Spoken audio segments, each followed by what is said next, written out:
మంత్రి వాసంశెట్టి సుభాష్ రౌడీయిజం హింస ప్రేరేపించేలా పరామర్శ యాత్రలు చేయటం ఏంటని ప్రశ్నించారు. రాజకీయం ముసుగులో రౌడీయిజం చేస్తే సహించబోమని హెచ్చరించారు. జగన్ హింసను ప్రోత్సహించి పోలీసులపై నిందలు మోపుతున్నారని ఆరోపించారు. అని చెప్పి పుష్ప 2లో డైలాగ్ కదా తప్పే ఉందని అంటున్నారు.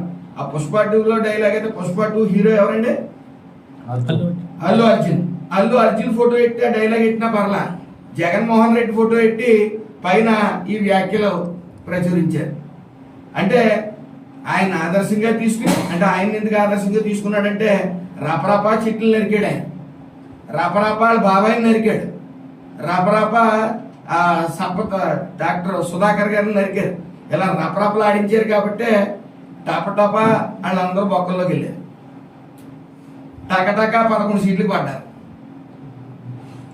అయినా జ్ఞానం లేక, జ్ఞానోదయం అవ్వక ఇలాంటి వ్యాఖ్యలు చేసి చులకన అవుతా ఉన్నాడు. మళ్ళీ వీళ్ళు చేసిన గొప్ప పనికి డెమోక్రసీ పదం వాడుతూ ఉన్నారు. ప్రజాస్వామ్యం గురించి మాట్లాడుతూ ఉన్నారు. అంటే రపరప తల నరికేస్తానంటలో తప్పులేదు. పైగా తెలుగుదేశం పార్టీ నుంచి మా పార్టీలోకి వచ్చాడు. మమ్మల్ని ఆదర్శంగా తీసుకుని తల నరికేస్తానంటున్నాడు. తప్పే ఉంది అన్నాడు ఆయన. మరి ఆయన ముఖ్యమంత్రి ఎలా అయ్యాడో, మరి 5 ఏళ్ళు ఎలా పాలించాడో మనం చూసాం. రపరపలు ఆడించేసాడు చెట్లను కానీ, మనుషుల్ని కానీ, ఆయన ప్రత్యర్థుల్ని కానీ.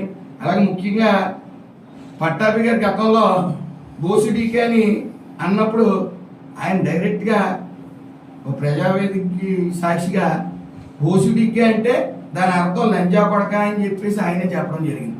నా తల్లిని తిట్టాడు, ఎందుకు ఊరుకున్నారు కార్యకర్తలు అని చెప్పి టీడీపీ కార్యాలయాన్ని పగలగొట్టించాడు ఆ రోజున. అంటే పెద్ద ఫిలాసఫర్ ఆయన. అంటే బోసుడీకే అంటే లంజా కొడక అనే పదాన్ని ఆ ఫిలాసఫర్ కనిపెట్టాడు ఆయన. మరి ఆ పదానికి లంజా కొడక అనే అర్థం భూప్రపంచంలో ఎవరికీ తెలియదు, ఆయన తెలిసినట్టు. మరి తలలు నరికేస్తాం అని చెప్పి పుష్ప 2లో డైలాగ్. జోగులాంబ